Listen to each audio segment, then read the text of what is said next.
तो मूवी के स्टार्टिंग में हम एक आदमी को देखते हैं जिसका नाम जेक होता है और वो किसी पोर्ट में होता है। ये एक स्पेस पोर्ट था जो कि स्पेस में ट्रेवल किया करता था। यहाँ पर इस आदमी को काफी देर बाद होश आया था और ये इस पोर्ट में ऑलमोस्ट 6 साल से था। उसकी टांगे पैरालाइज हो चुकी थी, लेकिन यहाँ पर पहले तो हमें समझ नहीं आता कि जेक स्पेस में क्या कर रहा है और किस लिए आया गया है। लेकिन तभी हम पास्ट के कुछ सीन्स देखते हैं जिससे हमें सारी की सारी स्टोरी क्लियर हो जाती है। जेक का एक ट्विन ब्रदर था जो कि बहुत अच्छा साइंटिस्ट था और वो स्पेस में जाना चाहता था। उसे नई नई चीजें डिस्कवर करने का बहुत शौक था, लेकिन उसकी कुछ लोगों से लड़ाई हो गई। कुछ पैसों की खातिर उसे मार दिया गया। स्पेस में भेजने के लिए भी नासा का भी बहुत खर्चा हुआ था। तो जेक ये नहीं चाहता था कि ये सारे पैसे जाया जाएं और जो उसके भाई का ख्वाब था वो खुद पूरा करना चाहता था। तो वो उसकी जगह स्पेस में चला जाता है किसी दूसरे प्लेनेट को देखने के लिए। वो यहाँ जाने के लिए इसलिए भी तैयार होता है क्योंकि वो पैरालाइज्ड होता है और जो उसकी टांगों का इलाज था वो काफी ज्यादा महंगा था। तो उसे एक होप होती है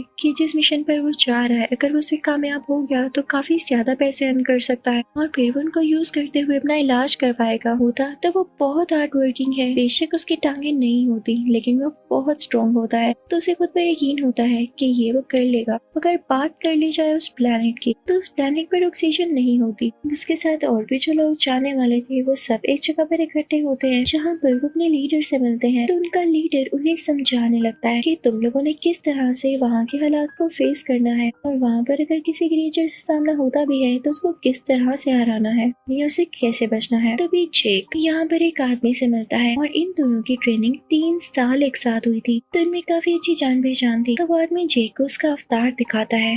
इस अवतार में इंसानों के भी डीएनए थे और उन क्रिएचर्स के भी जो कि उस प्लेनेट पर रहा करते थे जहाँ पर ये लोग जा रहे थे। इनका प्रोजेक्ट स्टार्ट होता है, लेकिन तभी वहाँ पर इस प्रोजेक्ट के लीडर आते हैं। वो सीधा इस प्रोजेक्ट के हेड के पास जाती जो कि एक बिजनेसमैन होता है और उसने ये प्रोजेक्ट स्टार्ट किया था। वो उसे कहती है कि तुम्हारा जेक को लाने का क्या मकसद था। तो वो हेड उसे बताता है कि इसमें कोई मसला नहीं है, वो समझदार है और तुम्हें पता भी है कि हम उस प्लेनेट पर क्यों जा रहे हैं। वो उसे कीमती स्टोन दिखाता है। वो कहता है कि हम उस प्लेनेट से ये स्टोन लेंगे। ये 1 केजी स्टोन 100 करोड़ का बिकता है, यानी इसका सिर्फ 10 ग्राम 1 करोड़ का बिकेगा। तो तुम खामोशी से होने दो जो हो रहा है। फिर अगले दिन हम देखते हैं कि जेक को एक मशीन में भेजा जाता है जिससे वो अवतार बन के बाहर आता है। उसको अवतार की बॉडी में शिफ्ट कर दिया गया था जिसे पाकर वो बहुत खुश था। लंबे लंबे कान, लंबी सी दुम, लंबी सी चोटी और नीले यानी ब्लू रंग से वो काफी खुश था। फिर जेक मिलता है एक कर्ज। तो वो जेक की काफी तारीफ करता है क्योंकि जेक पहले फौज में था यानी आर्मी में था और उसकी एक्टिविटीज काफी अच्छी थी। तो वो जेक से कहता है कि तुम बहुत आगे जा सकते हो और वहाँ उस प्लेनेट में जाके वहाँ के लोगों के साथ ज्यादा से ज्यादा टाइम स्पेंड करना, क्योंकि तुम जितना टाइम उनके साथ स्पेंड करोगे वो उतना ही तुम पे ट्रस्ट करने लगेंगे। और तुम जानते हो ना कि इस प्रोजेक्ट का हेड यही चाहता है कि उस प्लेनेट से ज्यादा स्टोन निकाल सके।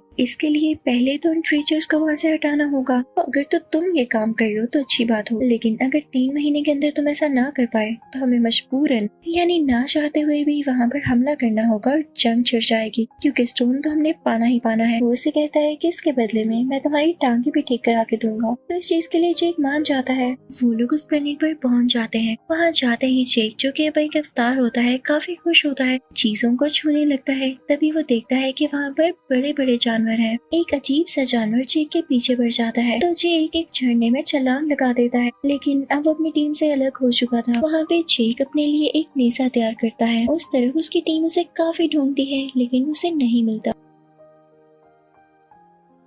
तो वो लोग यहाँ से ये सोचते हुए चले जाते हैं कि ये खतरनाक प्लेनेट है और क्या पता अब तक जेक मारा गया हो। जेक वहीं जंगल में होता है। तभी हम देखते हैं कि कोई फीमेल उसे देख रही होती है और वो उसी प्लेनेट की क्रिएचर होती है जिसका नाम नीत्री होता है। वो जेक पर एरो चलाने ही वाली होती है कि तभी उस पर एक फूल आकर बैठता है। तो वो अपना डिसीजन बदल लेती है और वहाँ से चली जाती है। अब रात को जेक के पीछे उस प्लेनेट के काफी खतरनाक जानवर पड़ जाते हैं और उस पर अटैक करने के लिए आगे बढ़ रहे होते हैं, लेकिन जेक उनसे फाइट बैक करता है। उनको भगाने के लिए आग भी जलाता है। तभी वहाँ पर नेत्री आकर उसे बचाती है, लेकिन इस दौरान वहाँ के कुछ जानवर भी मारे जाते हैं। तो नेत्री को गुस्सा आता है। वो जेक से कहती है कि तुम्हें बचाने के चक्कर में मेरे जानवर मारे गए। तो जेक उससे कहता है कि गुस्सा किस चीज का दिखा रही, अगर अपने जानवरों की इतनी फिक्र थी तो मुझे बचाया ना होता। तो नेत्री उसे कहती है कि तुम बिल्कुल बच्चे हो। तो जेक उसे कहता है तो फिर मुझे सिखाओ कैसे लड़ा जाता है। इसी के साथ जेक की बॉडी पर वही ग्लोइंग फ्लावर्स आकर बैठ जाते हैं। नेत्री इस कबीले के सरदार की बेटी होती तो वो जेक को अपने कबीले के पास लेकर जाती है। उसके कबीले के लोग जेक को मारना चाहते हैं लेकिन नेत्री उनको रोकती है। तो ये बात एक और क्रिएचर को अच्छी नहीं लगी। ये वही क्रिएचर होता है जो कि अब आगे जाकर इस कबीले का सरदार बनने वाला था। लेकिन नेत्री की माँ जो कि वहाँ की रानी होती है, नेत्री से कहती है कि तुम्हें मैं इजाजत देती हूँ, तुम जेक को चीजें सिखा सकती हो। दूसरी तरफ हम देखते हैं कि जेक की असल दुनिया में आंख खुलती है, यानी उसी पोर्ट में। तो वो सबको बताने लगता है कि मैंने उन लोगों का ट्रस्ट जीतने के लिए पहला स्टेप तो पार कर लिया, जिसे सुनकर सब लोग काफी खुश होते हैं। अब नेत्री जेक को काफी चीजें सिखाने लगती है, जैसे कि हॉर्स राइडिंग वगैरह। दूसरी तरफ हम इस प्रोजेक्ट के लीडर को देखते हैं जो कि अपनी टीम को लेकर इस जगह पर आ जाती है। वहाँ पर इनका एक छोटा सा कैबिन होता है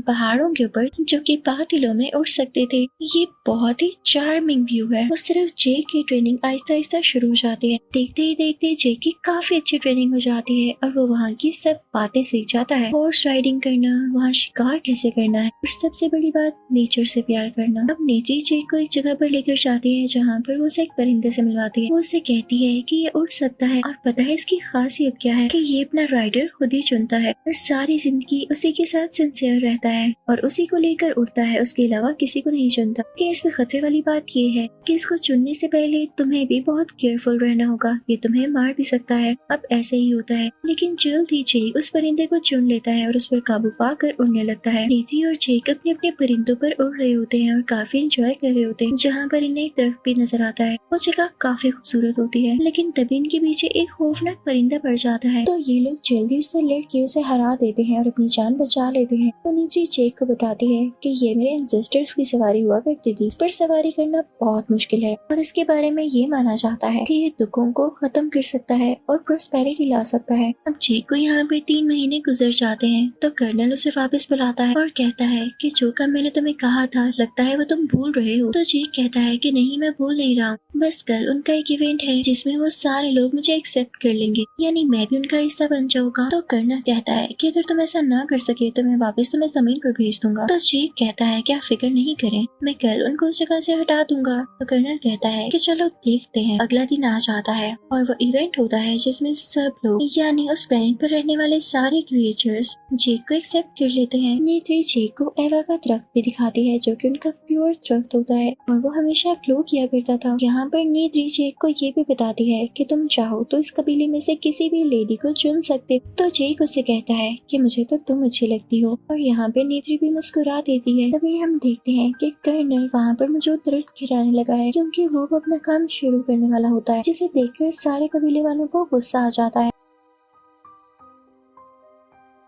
जेक उनको रोकने की काफी कोशिश करता है लेकिन इंसान तो रुके नहीं रहे थे। ये सब देखकर वो क्रिएचर जो इस कबीले का नया सरदार बनने वाला था जेक पर हमला कर देता है और नेत्री उसे बचाती है। अब इस प्रोजेक्ट के लीडर कर्नल से कहती है कि जरूरी नहीं है कि तुम उनकी जमीन खोद कर उनके दरख्तों को गिरा कर स्टोन को हासिल करो, क्या पता स्टोन चारों तरफ हो। तब तक जेक भी आ जाता है जो कि आकर कर्नल को समझाता है और इस प्रोजेक्ट के हेड से भी कहता है कि आप लोगों को ये स्टोन क्यों चाहिए। वो लोग नेचर को बहुत पसंद करते हैं, वो कभी भी यहाँ से नहीं जाने वाले। तो कर्नल कहता है कि हमें इससे फर्क नहीं पड़ता, अगर वो नहीं जाएंगे तो मैं तुम्हें पहले ही बता चुका हूँ कि हम जंग करेंगे। अब कल सुबह ऐसा ही होगा। लीडर और जेक उन्हें समझाने की काफी कोशिश करते हैं लेकिन वो तो सुन ही नहीं रहा होता। वो बस उनको इतना सा मौका देता है कि तुम लोग वापिस अपने अवतार में एक बार जा सकते हो और उनको डील कर सकते हो, ये तुम लोग के पास आखिरी मौका है। इस प्रोजेक्ट के लीडर और जेक अपने अपने अवतार में चले जाते हैं और दोबारा से उस प्लानिंग पर जाते हैं जहाँ पर जेक जाकर सब कुछ सच सच बता देता है कि मुझे यहाँ पर इसीलिए भेजा गया था कि मैं आप लोगों को इस जगह से हटा सकूं क्योंकि हमें यहाँ से कुछ जरूरी चीजें चाहिए। तो नेत्री सुन के रोने लगती है और चिल्लाने लगती है कि तुमने मुझे धोखा दिया है, तुम अब तक ड्रामा करते आ रहे थे। उस प्लानेट के क्रिएचर्स जेक और उस प्रोजेक्ट के लीडर को कैद कर लेते हैं। तभी वहाँ पर कर्नल अपने लोगों के साथ आ जाता है। जेक उसे मना भी कर रहा होता है लेकिन वो फिर भी इस तरफ आ जाता है। अब इस कबीले के लोग उन पर अटैक करने लगते हैं लेकिन वो अपने बो और एरो से कितना अटैक कर पाते। कर्नल उन पर बॉम्ब्स फेंकने लगता है जिससे हर तरफ आग लग जाती है और कबीले के लोग डर के रोने लगते हैं। तभी एक फीमेल क्रिएचर जेक के पास आती है और उसे खोलते हुए कहती है कि हमारी जान बचाओ। लेकिन इतनी ही देर में कर्नल वो दरख्त भी गिरा देता है जो कि उनका प्योर दरख्त था। सब लोग ये देख के काफी दुखी होते हैं और उन्हें इंसानों पर काफी ज्यादा गुस्सा आ रहा होता है। इस सब में नेत्री के फादर यानी इस कबीले के लीडर की भी डेथ हो जाती है। इस प्रोजेक्ट का हेड और कर्नल ऑर्डर्स देता है कि जेक और इस प्रोजेक्ट के लीडर को अरेस्ट कर लिया जाए। लेकिन तभी वहाँ पर एक पायलट आती है जो कि फाइटर प्लेन चलाया करती थी। वो उनको आकर बच जाती है। अब ये सारे लोग एक और स्पेसशिप में होते हैं जहाँ पर कर्नल की फायरिंग की वजह से इस प्रोजेक्ट की लीडर जख्मी हो चुकी होती है। यहाँ पर जेक दोबारा से अपने अवतार में आ जाता है, लेकिन जेक देखता है कि यहाँ के सारे लोग किसी और जगह चले गए और वो वहीं पर होता है जहाँ पर उनका प्योर थ्रस्ट गिर चुका था। उन्हें लग रहा था कि जैसे जेक भाग चुका है और वो इनकी मदद के लिए कभी भी नहीं आएगा, लेकिन अब की बार जेक उसी परिंदे पर सवारी करता हुआ था जिस पर नेत्री के एंसेस्टर्स ने सवारी की। इन लोगों का यही मानना था कि जो इस परिंदे पर सवारी करेगा वो गम के बादलों को भी हटा सकेगा, यानी प्रोस्पेरिटी ला सकेगा। तो जब जेक इस परिंदे पर इनके पास आता है तो सब लोग बहुत खुश होते हैं और ये सोचते हैं कि वाकई जेक दूर नहीं भागा था, बल्कि अब तो वो आ गया है हमारी मदद करने के लिए। तो नेत्री भी बहुत खुश होती है। जेक वहाँ नेत्री की मदर से बात शेयर करता है कि मेरी एक साथी जख्मी है, क्या उसे बचाने का कोई तरीका है? तो वो उसे ये बताती है कि हाँ, अगर वो अपने अवतार में वापस आ जाए तो चांसेस हैं, लेकिन एट लास्ट वो प्रोजेक्ट लीडर को चाह कर भी नहीं बचा पाते और उसकी डेथ हो जाती है। तो जेक इस कबीले में ऐलान करता है कि हम कर्नल के खिलाफ लड़ाई करेंगे और सब लोग उसकी तरफ हो जाते हैं और उसका साथ देने के लिए तैयार हो जाते हैं। ये तादाद में यानी क्वांटिटी में बहुत ज्यादा होते हैं, जिसकी वजह से कर्नल भी डरा होता है। लेकिन मसला ये था कि उसके पास बहुत बड़े बड़े जंग के जहाज और एडवांस वेपन्स थे, लेकिन जेक और बाकी कबीले वालों के पास सिर्फ तीर कमान यानी बो और एरो था। लेकिन जेक इस बात पर इतना ध्यान नहीं देता क्योंकि वो इस प्लेनेट को अच्छी तरह से जानता है और वो ठान लेता है कि वो जरूर इस प्लेनेट के लिए और नेचर के लिए लड़ेगा। वो उसी प्योर दरख्त के पास जाता है और उससे कहता है कि आप हमारी मदद करें, कर्नल यहाँ नेचर को तबाह करने आ रहा है, वैसा होने मत दीजिएगा। अब कर्नल अपना हमला कर देता है। वो बहुत ज्यादा आर्मी को अपने साथ लेकर आया था। वो सबसे पहला शूट उसे प्योर दरख्त की तरफ करता है, लेकिन इससे पहले ही वहाँ पर उस प्लेनेट के क्रिएचर्स आ जाते हैं जिन्होंने अपने घोड़ों तक को तैयार कर रखा था। जेक भी उसी ब्लू परिंदे पर आ रहा होता है। इन सब के पास तीर कमान था, लेकिन कर्नल और उसके साथी इन लोगों पर भारी पड़ रहे थे अपने एडवांस वेपन्स और स्किल्स की वजह से। लेकिन दूसरी तरफ इस प्लेनेट के क्रिएचर्स में काफी ज्यादा स्ट्रेंथ थी क्योंकि ये अपनी विल पावर को सबसे आगे रखते थे और यही सबसे स्ट्रॉन्ग बात थी। कर्नल वहाँ पर काफी ज्यादा क्रिएचर्स पर अटैक करने लगता है। तभी वहाँ पर वो फाइटर पायलट आती है, लेकिन इससे पहले कि वो जेक को बचा पाती कर्नल उस पर भी फायरिंग शुरू कर देता है, जिसकी वजह से नेत्री का वो परिंदा भी जख्मी हो जाता है। काफी तबाही होने लगती है। इस फायरिंग की वजह से इस कबीले का नया सरदार भी मारा जाता है जो कि जेक का मजाक उड़ाया करता था। अब कर्नल का अगर टारगेट होता है वही प्योर तरफ, क्योंकि उस पर हमला करके ये इन लोगों पर कंट्रोल करना चाहता था। समय नेत्री भी काफी घबराई हुई होती है, लेकिन यहाँ भी इससे पहले कि उस तरफ पर कोई हमला करता जेक की दुआ कबूल हो जाती है जो कि उसने उसी प्योर तरफ के सामने की। दूसरी तरफ से बड़े बड़े परिंदे आने लगते हैं जिन पर गोलियों का भी कोई असर नहीं हो रहा था। वो कर्नल पर और उन सब लोगों पर जिन्होंने वेपन्स पकड़े होते हैं अटैक करने लगते हैं। ये वेपन्स गिराने लगते हैं। जिस जहाज से लोग एक्सप्लोजन करने वाले थे जेक उस पर हमला करके उसे गिरा देता है, तो वो जहाज तबाह हो जाता है। एक्सप्लोजन होने से भी बच जाता है। अब जेक कर्नल के जहाज पर भी हमला करता है जिससे उसका जहाज भी तबाह हो जाता है। तो कर्नल अपने जहाज से नीचे जंप लगा देता है, लेकिन जेक दरख्तों में अटकर बच जाता है। तभी कर्नल को वो कैबिन नजर आता है जिसमें जेक होता है, यानी जेक का ह्यूमन वर्जन जो कि अभी बेहोश था। तो वो सोचता है कि इस पर हमला करके जेक को ही मार डाले, तो जेक के मरने के बाद इसका अवतार कैरेक्टर भी खत्म हो जाएगा। लेकिन इससे पहले ही वहाँ नेत्री आ जाती है। वो कर्नल से काफी लड़ती है, लेकिन यहाँ पर वो कमजोर पड़ रही होती है और तभी वहाँ पर जेक आ जाता है। जेक कर्नल को अपने ह्यूमन वर्जन को मारने के लिए रोकता है, लेकिन कर्नल उसकी चोटी पकड़ लेता है और उसे ऊपर हवा में उठा लेता है। उसे काफी ब्लैकमेल कर रहा होता है कि मैं तुम्हें अब मार डालूंगा। लेकिन इससे पहले कर्नल जेक को हाथ भी लगाता है। वहाँ आके अपना तीर चलाती है जो कि सीधा कर्नल को लगता है और अब इस बार कर्नल वाकई मारा जा चुका था। तभी जेक भी बेहोश हो जाता है क्योंकि उसे भी चोट आई थी और वो अपने ह्यूमन वर्जन में कैबिन में वापस आ जाता है। उसे सांस नहीं आ रहा होता क्योंकि यहाँ पर ऑक्सीजन काफी कम होती है। लेकिन तभी यहाँ पर नेत्री आती है और उसे ऑक्सीजन मास्क लगाती है। दोनों स्माइल करते हैं क्योंकि नेत्री ने जेक की जान बचाई थी और जेक ने नेत्री का प्लैनेट। मूवी के लास्ट सीन में हम देखते हैं कि बाकी सब इंसानों को जमीन पर भेज दिया जाता है और सिर्फ जेक को वहाँ पर रखा जाता है और उसके साथ कुछ सिलेक्टेड लोगों को जो कि इन क्रिएचर्स के साथ मिलकर रहने वाले थे।